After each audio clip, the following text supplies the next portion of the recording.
हुजूर अलैहिस्सलाम से दरियाफ्त किया गया ये कुर्बानियाँ कैसी हैं। हुजूर अलैहिस्सलाम ने फरमाया सुन्नत अबीकुम इब्राहीम, तुम्हारे बाप इब्राहीम की सुन्नत। अर्ज़ की गई आका फिर हमारे लिए उसमें क्या है। फरमाया हर एक बाल के बदले नेकी तुम्हें मिलेगी। वअम्मा सूफ़ या रसूलल्लाह, आका एक बाल के बदले में तो एक नेकी मिल जाएगी, लेकिन ऊन सूफ़ वाला जानवर हो तो फिर हुजूर अलैहिस्सलाम ने इरशाद फरमाया रब के ख़जानों में कोई कमी है।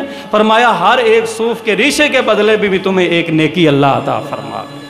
लेकिन हकीकत ये है कि जितना इखलास बढ़ता है उतनी नेकियां बढ़ती चली जाती। खलील किसे कहते हैं? खलील वो होता है जिसके दिल में अल्लाह रब्बुल इज़्ज़त के अलावा किसी और की कामिल मोहब्बत ना हो, ना जान की, ना माल की, ना औलाद की, ना घर बार की, वतन की, किसी भी शय की उतनी मोहब्बत उसके दिल में नहीं है जितनी कि उस वहदहु ला शरीका लहू की माँ।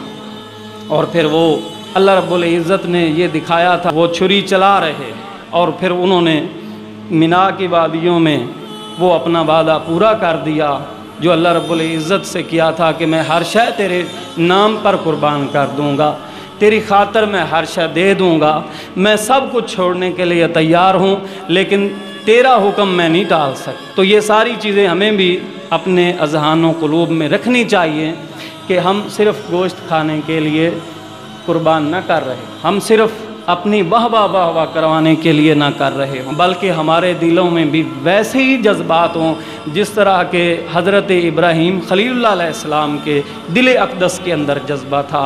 मौला तू मुझे फरमाए तो मैं अपना घर भी छोड़ सकता हूँ, तू फरमाए तो मैं अपना वतन भी तर्क कर सकता हूँ, तेरा हुक्म हो तो मैं अपनी जान का भी नजराना दे सकता हूँ, और तेरा आर्डर आ जाए तो मैं अपने प्यारे बेटे को, कौन बेटा था तुम्हें पता भी अंदाज़ा भी है, वो बेटा एक तो ये था कि आखिरी उम्र के हिस्से के अंदर बुढ़ापे का सिर्फ सहारा ही नहीं था, वो बेटा तो वो था जिसकी पेशानी से नूरे मोहम्मदी चमकता था, वो बेटा जिसके चेहरे से रोशनियां टपकती थीं और खूबसूरतियों का वो एक मजमुआ, नूर का मंबा और चश्मा जिससे पूरी दुनिया को नूर का फैज़ान मिल रहा, क़यामत तक मिलता रहेगा।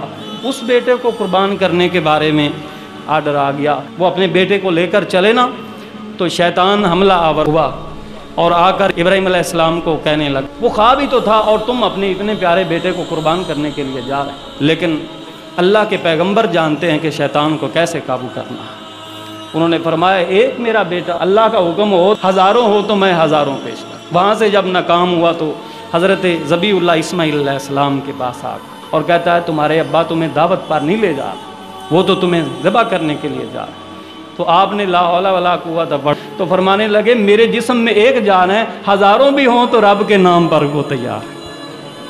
फिर वहाँ से मायूस होकर अम्मा हाजरा के पास आता है, तुम्हें तो कहा था दावत पर ले जा रहा, लेकिन वो तो उसे कुर्बान करेगा, ज़िबा करेगा उसे, उनके पास जाओ, पकड़ो और रोको इस काम से, वो खून बहा देंगे, उसके गले पर छुरी चला देंगे।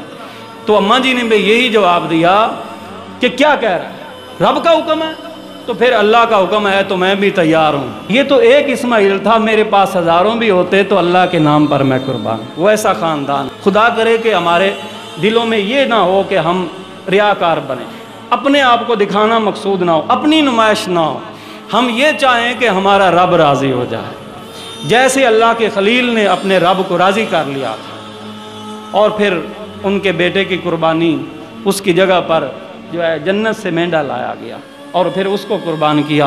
आंखों पर पट्टी बंधी थी और छुरी चलाई ना जब पहले, लेकिन गला नहीं काटती है, फिर चलाई नहीं काटती है, फिर चलाई नहीं काटती है, ज़ोर से मारा पत्थर पर छुरी को और पत्थर रेजा रेजा होता है। तो हैरान जब होते हैं तो छुरी ज़ुबान हाल से जवाब देती है, इब्राहीम वो रब जिसने आग को तेरे ऊपर गुलजार कर दिया था वो इस छुरी को चलने नहीं दे रहा। तू चाहता है कि चले लेकिन वो चाहता है ना चले। उसने सिर्फ यही दिखाया था ख्वाब में, तो तू छुरी चला रहा है। अल्लाह ने भी फरमाया कद सद्दक़्त रोया, ए इब्राहीम तूने अपना ख्वाब सच्चा कर दिया है। और फिर ये है कि वो मेंढा जब आया और वो कुर्बान हुआ, खून के फुआरे निकले, दिल में खुशी हुई कि वाह सुबहान अल्लाह, अल्लाह ने कुर्बानी कबूल कर लिया। लेकिन आंखों के ऊपर से पट्टी जब हटा कर देखी तो वो तो मेंढा था जिसे ज़बह किया गया था, वो जन्नत से लाया गया था, जिब्रील अमीन लाने वाले पास ही खड़े थे।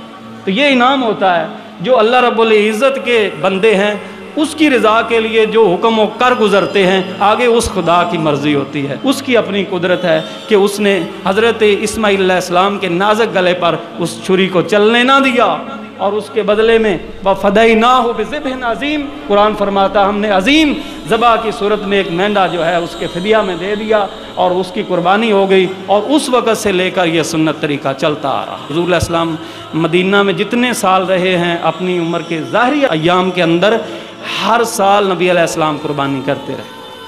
और फरमाया अहले इस्लाम, ये दिन जो है मुबारक और मुक़द्दस दिन, ईद उल अज़हा का दिन, फरमाया इस दिन के अंदर, ये हदीस का तर्जुमा बयान कर, फरमाया इस दिन के अंदर अल्लाह रब्बुल इज़्ज़त के यहाँ कोई भी अमल उतना मकबूल और महबूब नहीं है जितना खून बहाना। अब हम इस हिकमत को समझे या ना समझे, उसके हुक्म के अंदर क्या हिकमत है वही जानता है।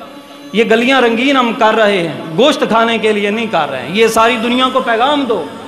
हम गोश्त तो फिर ये है कि जो जिनको अल्लाह ने ताकत दी है वो तो सारा साल खाते रहते हैं, शायद ही किसी दिन उनके घर में ना पकता हो, तो पता चला ये गोश्त खाने के लिए नहीं है, ये उसका हुक्म पूरा करने के लिए। इसमें हिकमत क्या है वही जानता है। और एक हिकमत बहरहाल उलमा ने अपने क़ियास से बयान की है, वो हिकमत ये है कि मुसलमान है वो जिसके ज़िम्मा एक ख़ास फरीज़ा है, वो दीन इस्लाम की तबलीग करे।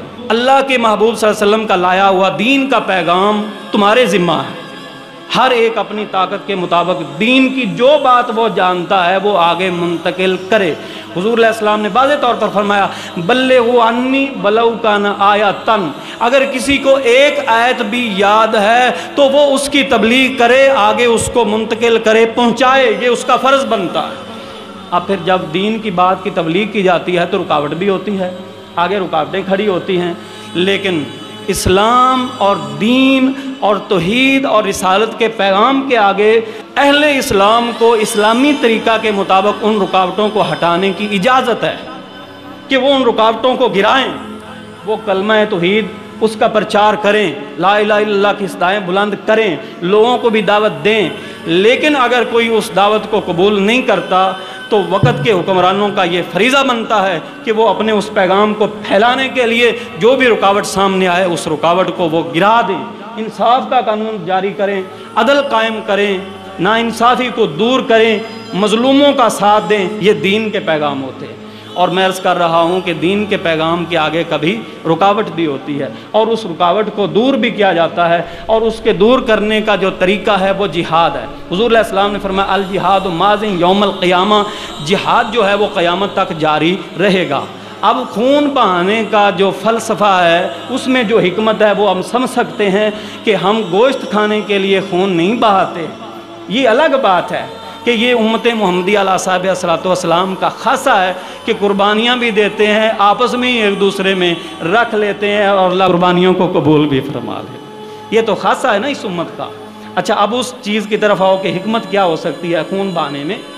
गोश्त तो हम खाते ही रहते हैं, गोश्त तो मिलता रहता है, ऐसा वक्त अब नहीं है कि किसी को मिला ना हो। ये उस जज्बे को परवान चाहने का एक ज़रिया है कि मुसलमान के दिल में एक जज्बा हो, एक जोश और खरोश हो, किसका कि मैंने ला इलाहा इल्लल्लाह की तबलीग करनी है और उसके आगे जो भी रुकावट आएगी मैं उसे गिराऊंगा। यानी अपना मेंढा या बकरा या छतरा कोई भी जानवर ज़बह करते वक्त ये दिल में जज्बा होना चाहिए कि अब तो मैं एक जानवर का खून बहा रहा हूँ अल्लाह के हुक्म पर, उसकी रज़ा के लिए। लेकिन अगर जैसे उसका हुक्म है कि जिहाद जारी रहना चाहिए, जिहाद में मुसलमान की इज़्ज़त है, अगर बिलफ़र्ज़ मेरे जज्बा जिहाद के आगे कोई काफिर आएगा, कोई मुशरिक आएगा, कोई बेदीन आएगा, कोई भी इस्लाम का मुखालिफ दुश्मन आएगा, अल्लाह का दुश्मन होगा या रसूलुल्लाह का दुश्मन होगा, तो मैं उसकी गर्दन काटने के लिए तैयार हूँ। मेरे रब का हुक्म हो तो जानवर किया, मैं तो काफिरों की गर्दनों को काटने के लिए तैयार। हुज़ूर अलैहि सलाम ने फरमाया इस दिन के अंदर खून बहाने से ज़्यादा महबूब अल्लाह के यहाँ अमल कोई दूसरा नहीं है। और आगे फरमाया तुम्हें पता होना चाहिए कि जब तुम जानवर कुर्बान करते हो उसका खून ज़मीन पर बाद में गिरता है, कबूलियत को पहले पहुँच जाता है। اور پھر فرمایا حضور علیہ السلام نے جس کے پاس طاقت ہو اور وہ قربانی نہ کرے، حضور علیہ السلام نے واضح طور پر فرما دیا فلا یقربن مصلانا، فرمایا اس کو ہمارے عیدگاہ کے اور مصلی کے قریب بھی نہیں آنا چاہیے۔ یعنی یہ ناراضگی کا اظہار ہے، جس سے بندہ ناراض ہوتا ہے تو اسے کہتا ہے نا ہمارے گھر میں نہ آنا، قدم نہ رکھنا ادھر، تو پتہ چلا اس پر اللہ رسول ناراض ہیں جو صاحب استطاعت ہو کر بھی قربانی نہیں کرتا۔ ایک حدیث میں یوں آتا ہے کہ فَلْيَمُتْ یہودین اور نصرانین، جو استطاعت کے باوجود قربانی نہیں کرتا ہے، حضور علیہ السلام نے فرمایا ہمیں اس سے کوئی سروکار نہیں ہے، چاہے یہودی ہو کر مر جائے یا عیسائی ہو کر مر جائے، ہمیں اس سے کوئی سروکار نہیں۔ تو یہ بھی ایک ناراضگی کا اظہار تھا۔ اس لیے یہ پہلو بھی ہمارے ذہن میں ہونا چاہیے کہ اگر اللہ نے توفیق دی ہے تو پھر بخل سے کام نہ لیں۔ بہت سارے لوگ ایسے پھر بھی بہرحال ملتے ہیں جو عید کے دن کا انتظار کرتے ہیں کہ عمراء جو ہیں وہ قربانیاں کریں گے اور ہمارے گھر میں بھی وافر مقدار کے اندر گوشت کھانے کو ملے گا۔ اللہ رب العزت ہمیں آپس میں ایک دوسرے کے ساتھ محبت اور بھائی چارہ رکھنے کی توفیق مرحمت فرمائے اور غرباء کا خیال کرنے کی توفیق عطا فرمائے۔ کبھی بھی کسی غریب کو یہ احساس نہیں ہونے دینا ہے کہ ہم امیر ہیں اور تو غریب ہے۔ مساوات کا درس اسلام دیتا ہے، تو قربانی کے وقت بھی آپ یہی خیال رکھیں کہ ہم مساوات کا درس دیں۔ اللہ رب العزت ہمیں نیکیوں کی توفیق عطا فرمائے۔